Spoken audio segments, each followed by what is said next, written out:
Good afternoon, students. I am Jaydeep Kumar from KVCRPM Mokamaghat. Let's continue our next topic, full employment and involuntary unemployment. Okay student, unit के starting में हम एक बार full employment के concept को discuss कर चुके हैं। इस वीडियो में जो हमारा मेन टारगेट या मेन फोकस रहेगा वो रहेगा इनवॉलेंट्री अनएम्प्लॉयमेंट पर। ओके, क्योंकि इनवॉलेंट्री अनएम्प्लॉयमेंट को समझने से पहले आपको अनएम्प्लॉयमेंट किसे कहते हैं ये समझना होगा। अनएम्प्लॉयमेंट किसे कहते हैं ये समझना होगा। क्यों? क्योंकि every person who can't get job can not be consider as unemployed. यानी ऐसा प्रत्येक व्यक्ति जो कोई काम नहीं करता, जिसके पास कोई काम नहीं है, हम उससे अनएम्प्लॉयमेंट या अनएम्प्लॉयड बेरोजगार नहीं कह सकते। कोई ऐसा पर्सन जिसके पास कोई काम नहीं है और उसकी कुछ स्पेसिफिक सिचुएशंस हैं, कुछ विशेष परिस्थितियां हैं, तभी उसे हम बेरोजगार कहते हैं। अगर उसके पास वो विशेष परिस्थितियां नहीं हैं, स्पेसिफिक सिचुएशंस नहीं हैं, तो वो अनएम्प्लॉयड नहीं कहा जाएगा। तो कौन सी वो सिचुएशन है, कौन सी वो परिस्थितियां हैं जिसमें पर्सन को अनएम्प्लॉयड कहा जाता है? तो सबसे पहले हम अनएम्प्लॉयमेंट को डिस्कस कर लेते हैं, उसके बाद फुल एम्प्लॉयमेंट को डिस्कस कर लेंगे, देन इनवॉलेंट्री अनएम्प्लॉयमेंट को डिस्कस कर लेंगे।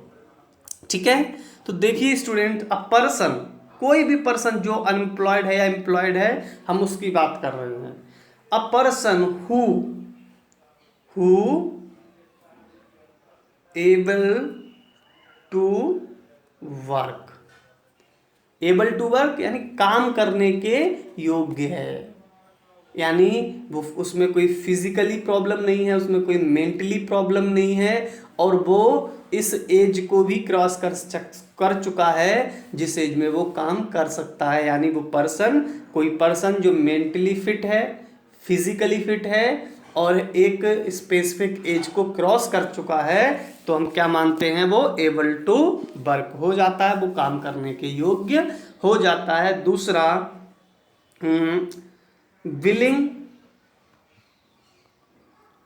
To work, willing to work. ठीक है, तो एक ऐसा कोई भी पर्सन जो एबल टू वर्क है, काम करने की योग्य है, और विलिंग टू वर्क यानी काम करने की इच्छा भी करता है, and get work without any difficulty, और उसे बिना किसी समस्या के जॉब मिल जाता है, वर्क मिल जाता है, तो स्टूडेंट हम उस पर्सन को क्या कहते हैं? एम्प्लॉयड पर्सन कहते हैं, एम्प्लॉयमेंट कहते हैं। क्लियर है? यानी ऐसा कोई पर्सन जो काम करने के योग्य है, काम करना भी चाहता है और उसे बिना किसी डिफिकल्टी के काम मिल जाता है, तो वो पर्सन एम्प्लॉयड पर्सन माना जाता है। ठीक है, अब हम लोग अनएम्प्लॉयमेंट को डिस्कस कर लेते हैं। अनएम्प्लॉयमेंट क्या है या अनएम्प्लॉयड पर्सन किसे कहेंगे? तो स्टूडेंट्स ध्यान रखिए, a person who able to work, जो काम करने के योग्य है, and willing to work, willing to work, एक पर्सन जो काम करने के योग्य भी है और विलिंग टू वर्क, काम करना भी चाहता है, but do not get job. ठीक है, मीन्स एक पर्सन है जो काम करने के योग्य भी है, काम करना चाहता भी है, लेकिन उसको काम नहीं मिलता। स्टूडेंट, उस पर्सन को हम क्या कहते हैं? अनएम्प्लॉयड पर्सन कहते हैं। क्या कहते हैं? अनएम्प्लॉयड पर्सन कहते हैं। ध्यान रखिए, able to work, a person who able to work and willing to work but do not get job is known as unemployed person. Clear? ऐसा कोई पर्सन जो एबल टू वर्क है, एबल टू वर्क है, clear, and job available है but do not willing to work, लेकिन वो काम करना नहीं चाह रहा है, इसलिए उसके पास काम नहीं है, तो वो पर्सन स्टूडेंट अनएम्प्लॉयड नहीं माना जाता है। वो कैसा? अनएम्प्लॉयड नहीं माना जाएगा। क्यों? क्योंकि वो काम करने के एबल तो है लेकिन विलिंग टू वर्क नहीं है, काम करना नहीं चाहता, इसलिए उसके पास काम नहीं है, तो वो पर्सन अनएम्प्लॉयड नहीं होगा, बल्कि हम उसे क्या कहेंगे? वॉल्यूंटरी अनएम्प्लॉयड कहेंगे, अनएम्प्लॉयड कहेंगे। क्यों? क्योंकि वो एक्चुअल में अनएम्प्लॉयड नहीं है, वो अपनी इच्छा से, वॉल्यूंटरी, खुद की इच्छा से अनएम्प्लॉयड है, इसलिए हम उसे अनएम्प्लॉयड नहीं कह सकते और इस सिचुएशन को अनएम्प्लॉयमेंट नहीं कह सकते। क्लियर है? इसीलिए यहां देखिए हमने टर्म यूज किया इनवॉल्यूंटरी, यानी a person who able to work, willing to work but don't get job is considered as involuntary unemployment, और हम इसी सिचुएशन को ही अनएम्प्लॉयमेंट कहते हैं, क्योंकि वो अपनी इच्छा से नहीं है। एक पर्सन जो काम करने के योग्य भी है, काम करना चाहता भी है, फिर भी उसे जॉब नहीं मिल रहा, तो वो अपनी इच्छा से बेरोजगार नहीं है, बल्कि वो सिचुएशन ही बेरोजगारी की है। इसलिए ऐसे पर्सन को जो काम करना चाहता है, काम करने के योग्य है, फिर भी उसे काम नहीं मिलता स्टूडेंट, उसे हम क्या कहते हैं? इनवॉलंटरी अनएम्प्लॉयमेंट कहते हैं, इनवॉलंटरी अनएम्प्लॉयड कहते हैं। और एक ऐसा पर्सन जो एबल टू वर्क है, ठीक है, और जॉब भी अवेलेबल है, फिर भी वो काम करना नहीं चाहता है, तो ऐसे सिचुएशन को स्टूडेंट वॉलंटरी अनएम्प्लॉयमेंट कहा जाता है और उस पर्सन को वॉलंटरी अनएम्प्लॉयड कहा जाता है। तो आई होप आप समझ गए होंगे कि इनवॉलंटरी और वॉलंटरी अनएम्प्लॉयमेंट में क्या अंतर है, कौन पर्सन अनएम्प्लॉयड होगा, कौन पर्सन एम्प्लॉयड होगा। ठीक है, जैसे मान लीजिए किसी इंडस्ट्री में एक मशीन को रिपेयर करना है, तो इसके लिए आपको किसकी ज़रूरत होगी? इंजीनियर्स की ज़रूरत होगी। लेकिन यहाँ पर कोई ऐसा पर्सन है जो इलिटरेट है, ठीक है, तो क्या इस पर्सन को इस जॉब में रखा जा सकता है? नहीं। क्यों? क्योंकि वो एबल टू वर्क नहीं है, वो जो काम है, जो जॉब अवेलेबल है, उसको करने के योग्य नहीं है, इसलिए उसे हम इनवॉलंटरी अनएम्प्लॉयमेंट नहीं कह सकते। वो कैसा होगा? वॉलंटरी अनएम्प्लॉयमेंट होगा। क्लियर है स्टूडेंट्स? तो अनएम्प्लॉयमेंट कहने के लिए दो सिचुएशन जरूरी हैं। सबसे पहला, एक पर्सन काम करने के योग्य भी हो, एबल टू वर्क भी हो। दूसरा, वो विलिंग टू वर्क हो और उसको एबल टू वर्क है, विलिंग टू वर्क है, फिर भी उसे जॉब नहीं मिलता, तभी हम उसे अनएम्प्लॉयड और उस सिचुएशन को अनएम्प्लॉयमेंट कहेंगे। क्लियर है? ठीक है, अब हम फुल एम्प्लॉयमेंट के टॉपिक को आगे बढ़ाते हैं। ओके, तो फुल एम्प्लॉयमेंट सिचुएशन मैंने आपको बता दी, पहले ही डिस्कस कर चुका था मैं कि full employment refers to the situation in which दो all those people who are willing to work and able to work and at existing wage rate, जो भी उस समय का बेज रेट है, मजदूरी की दर है, उस मजदूरी की दर पर कोई भी पर्सन अगर काम करने के लायक है, एबल टू वर्क है और काम करना चाहता भी है, यानी विलिंग टू वर्क है, तो और उस पर्सन को कि बिना किसी कठिनाई के, डिफिकल्टी के जॉब मिल जाता है, ठीक है, तो हम उसे क्या कहेंगे student?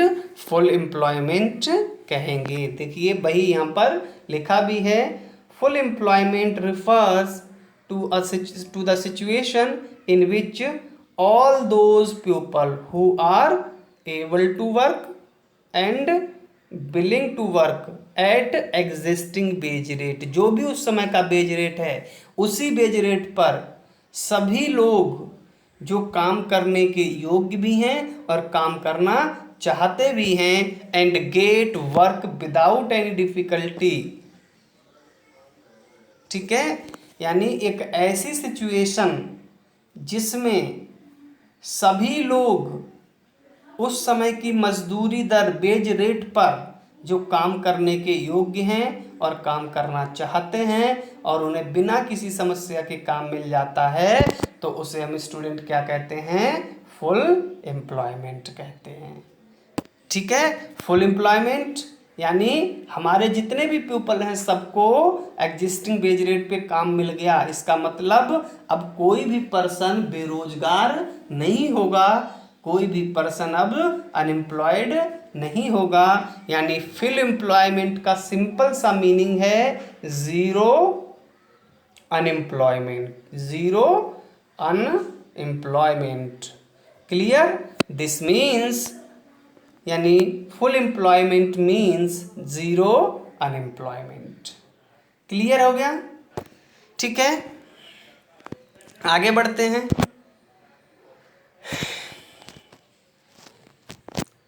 This full employment level of economy is also known as full employment income level where no possibility to increase in output. Clear है?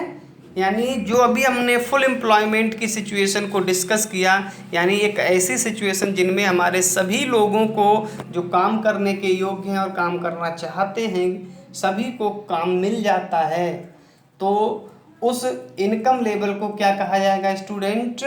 फुल एम्प्लॉयमेंट इनकम लेवल कहा जाता है। ठीक है, और जब स्टूडेंट ऐसी सिचुएशन आ जाए कि जब हमारे सभी पीपल्स, जितने भी हमारे पास लेबर हैं या जितने भी पर्सन हैं, सभी को अगर वर्क में लगा दिया जाए, काम में लगा दिया जाए। मान लीजिए हमारे पास एक थोड़ा सा न्यूमेरिकल एग्जांपल लेता हूँ। मान लीजिए हमारे पास 100 पीपल हैं, ठीक है, और इन 100 पीपल को हमने वर्क में इन्वॉल्व कर दिया, ठीक है, और इन 100 पीपल ने जो काम किया, जो प्रोडक्शन किया, मान लीजिए वो कितना था? 100 यूनिट था, 100 यूनिट था। क्लियर? इनका जो मैक्सिमम प्रोडक्शन था वो कितना था? 100 यूनिट था। अब मान लीजिए हमारे सारे पीपल जो हैं वो प्रोडक्शन में काम कर रहे हैं, जो मिलकर 100 यूनिट प्रोड्यूस कर रहे हैं। अब किसी सिचुएशन में मान लीजिए हमारी डिमांड बढ़ जाती है, 120 यूनिट हो जाती है, 120 यूनिट हो जाती है, जबकि हमारे पास पर्सन कितने थे? 100, जो सभी मिलकर मैक्सिमम कितने यूनिट प्रोडक्शन कर रहे हैं? 100। अब हमें ज़रूरत कितने की हो गई? 120 यूनिट की। तो क्या स्टूडेंट ये पॉसिबल होगा कि हम अपने प्रोडक्शन को जो अभी तक 100 यूनिट है उसको बढ़ा के 120 कर लें? बताइए, क्या हम अपने प्रोडक्शन को बढ़ाकर 100 से 120 कर सकते हैं? नहीं। क्यों? क्योंकि हमें 20 यूनिट प्रोडक्शन बढ़ाने के लिए फैक्टर ऑफ प्रोडक्शन बढ़ाने पड़ेंगे। फैक्टर्स बढ़ाने पड़ेंगे ना, और फैक्टर्स हमारे पास कितने हैं, सिर्फ 100 हैं जो पहले से ही काम में लगे हुए हैं। हमारे पास अब कोई पीपल नहीं बचा है जिसको हम काम में लगा दें, क्योंकि हम फुल एम्प्लॉयमेंट सिचुएशन में आ गए हैं। तो इसका मतलब अब प्रोडक्शन को 100 से ज़्यादा नहीं बढ़ाया जा सकता। क्यों?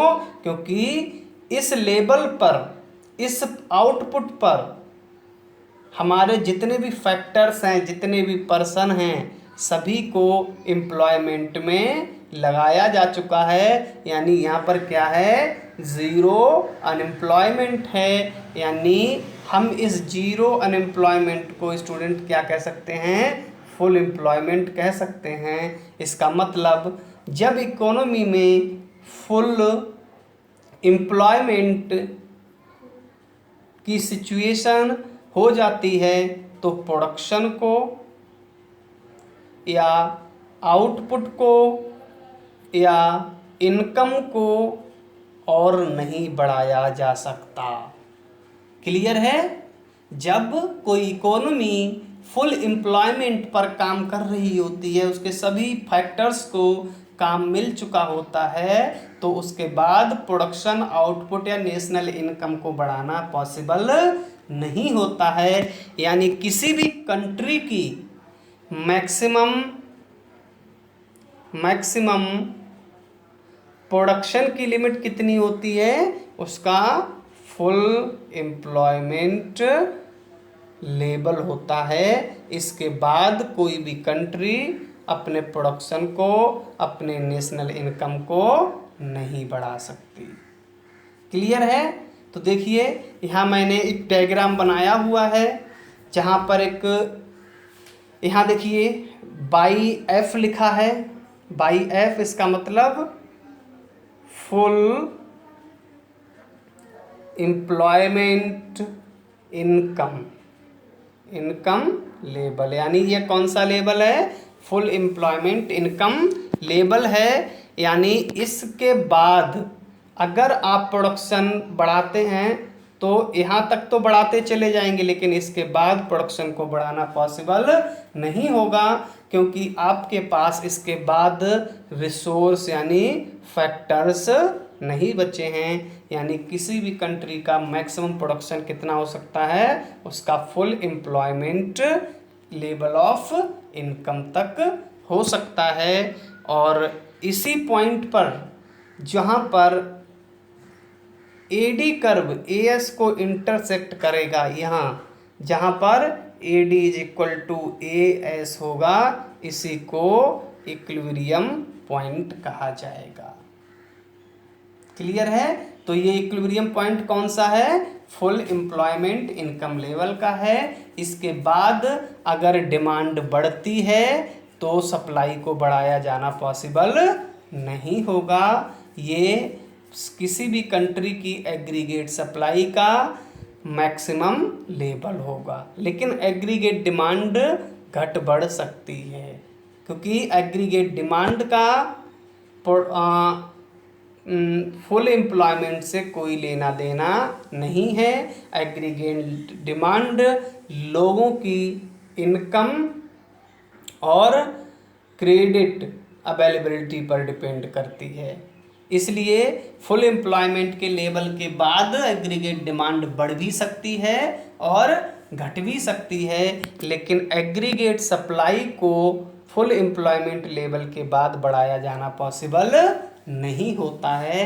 ये चीज़ ध्यान रखनी है। हम इस डायग्राम का और इस कॉन्सेप्ट का आगे का एक टॉपिक आएगा, the problem of excess demand and deficient demand. इन दोनों में इसी कॉन्सेप्ट का यूज़ करेंगे स्टूडेंट, इसलिए इस कॉन्सेप्ट को अच्छे से सीख लीजिए कि फुल एम्प्लॉयमेंट लेवल यहाँ पर मैंने लिख दिया है बाई एफ। इसका मतलब ये नहीं है कि फुल एम्प्लॉयमेंट यहीं पर होगा, कहीं भी हो सकता है, लेकिन जहाँ पर भी full employment level of income होगा उसके बाद एग्रीगेट सप्लाई को बढ़ाया जाना पॉसिबल नहीं होगा, क्योंकि एग्रीगेट सप्लाई बढ़ाने के लिए हमें नए फैक्टर्स ऑफ प्रोडक्शन की ज़रूरत होगी, जो कि हमारे पास अब अवेलेबल नहीं होंगे, क्योंकि हमारे पास जितने अवेलेबल फैक्टर्स ऑफ प्रोडक्शन थे हम सबको एम्प्लॉयमेंट में, प्रोडक्शन एक्टिविटीज़ में या उनको जॉब में लगा चुके हैं। इसीलिए हमारे पास मोर फैक्टर्स ऑफ प्रोडक्शन नहीं होंगे, इसीलिए सप्लाई को और ज़्यादा नहीं बढ़ाया जा सकता, लेकिन एग्रीगेट डिमांड घट बढ़ सकती है। क्लियर है स्टूडेंट्स? तो फुल एम्प्लॉयमेंट समझ गए होंगे। अब हम लोग डिस्कस करते हैं इनवॉलेंट्री अनएम्प्लॉयमेंट। तो अभी मैंने आपको बताया कि इनवॉलेंट्री अनएम्प्लॉयमेंट क्या होगा? A person who able to work and willing to work at existing wage rate but they don't get job or work are known as involuntary unemployment।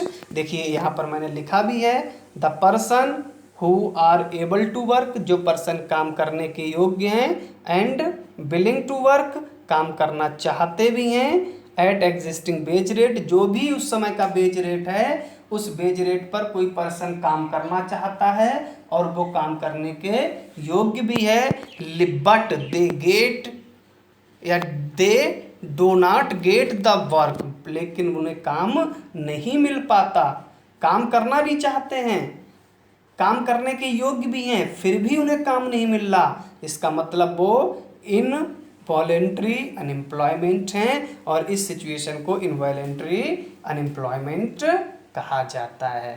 तो फिर से एक बार देख लीजिए, the person who are able to work and willing to work at existing wage rate but they do not get the job is known as involuntary unemployment. Clear है?